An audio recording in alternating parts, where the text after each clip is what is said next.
This tutorial shows you how to enable Vivid Color Mode and make it your default screen setting on your Android device.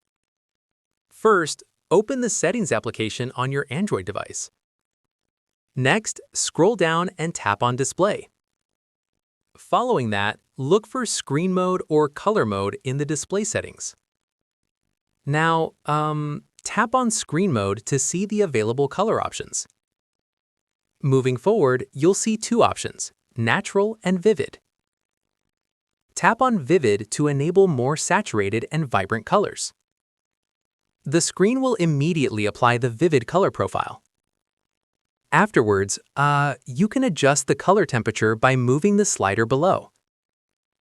Drag it towards Cool for bluer tones or Warm for warmer colors. Once you've selected Vivid, it will automatically be set as your default screen mode. Your display will now show more vibrant and punchy colors across all apps. This setting will remain active until you manually change it back to natural. And that's it. If this tutorial helped you set Vivid Filter on Samsung, give it a like, subscribe for more Samsung tips and tricks, and tap the bell icon for notifications. See you in the next one.